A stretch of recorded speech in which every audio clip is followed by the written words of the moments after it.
Hello, ഇന്നൊരു day in my life കണ്ടാലോ? Christmas vacation ആയതുകൊണ്ട് ഇൻസ്റ്റിറ്റ്യൂട്ടിലെ ക്ലാസ് ഇല്ലെങ്കിലും നമുക്ക് വർക്ക് ഉണ്ട്. അതുകൊണ്ടാണ് രാവിലെ തന്നെ ഞാൻ ഈ എഴുന്നേറ്റ് റെഡി ആവുന്നത്. സോ എഴുന്നേറ്റ് ഉടനെ തന്നെ ഞാനൊന്ന് ഫ്രഷ് ആയിട്ട് നേരെ പോയി കർട്ടൻസ് ഒക്കെ തുറന്നിട്ടു. നിങ്ങൾ മുമ്പ് നിന്ന ഹോസ്റ്റലിൽ നിന്ന് ഇപ്പോൾ വേറെ വീട്ടിലേക്ക് മാറിയിട്ടുണ്ട്. ഇവിടെ നമ്മൾ തന്നെയാണ് ഫുഡ് കുക്ക് ചെയ്ത് കഴിക്കാറ്.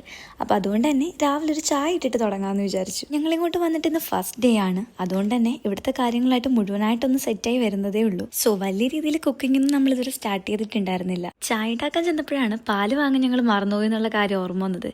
പിന്നെ കാപ്പിയൊക്കെ ഇട്ട് ചപ്പാത്തിയായിട്ടൊക്കെ ഫുഡ് കഴിച്ചിട്ട് നേരെ നമ്മൾ റെഡി ആവാൻ പോയി. അങ്ങനെ രാവിലെ തന്നെ മേക്കപ്പ് ഒക്കെ ഇട്ട് റെഡിയായി ഇൻസ്റ്റിറ്റ്യൂട്ടിലേക്ക് പോകാൻ ഇറങ്ങി. സോ ഇതാണ് നമ്മളുടെ ഇന്നത്തെ ഔട്ട്ഫിറ്റ്. അങ്ങനെ നമ്മൾ റെഡി ആയിട്ട് നേരെ ഇൻസ്റ്റിറ്റ്യൂട്ടിലേക്ക് പോയി. ഇൻസ്റ്റിറ്റ്യൂട്ടിൽ നിന്ന് അഡ്മിഷൻ ഉള്ളതുകൊണ്ട് തന്നെ അതിൻ്റെതായിട്ടുള്ള കുറേ ജോലികൾ നമുക്ക് അവിടെ ചെയ്തു തീർക്കാനുണ്ടായിരുന്നു. ഈവനിങ് വരെയാണ് നമുക്ക് വർക്ക് ഉള്ളത്. അങ്ങനെ അഡ്മിഷനും കാര്യങ്ങളൊക്കെ കഴിഞ്ഞ് ഈവനിങ് ആയപ്പോൾ നമ്മൾ ഇൻസ്റ്റിറ്റ്യൂട്ടിൽ നിന്ന് ഇറങ്ങി. അവിടെ നിന്ന് നേരെ ഞങ്ങൾ പോയത് അടുത്തുള്ള സൂപ്പർ മാർക്കറ്റിലേക്കാണ്. ഫുഡ് ഉണ്ടാക്കാൻ വേണ്ടിയുള്ള കുറേ സാധനങ്ങൾ നമുക്ക് വാങ്ങിക്കാനുണ്ടായിരുന്നു. അങ്ങനെ സൂപ്പർ മാർക്കറ്റിൽ നിന്ന് അതൊക്കെ വാങ്ങി നമ്മൾ നേരെ ഹോസ്റ്റലിലേക്ക് പോയി. സോ ഒന്ന് ഫ്രഷ് ആയിട്ട് ഇന്നത്തേക്കുള്ള ഫുഡ് ഉണ്ടാക്കാൻ പോകണം. അപ്പം ഇന്ന് അത്രേ ഉള്ളൂ. ടാറ്റാ.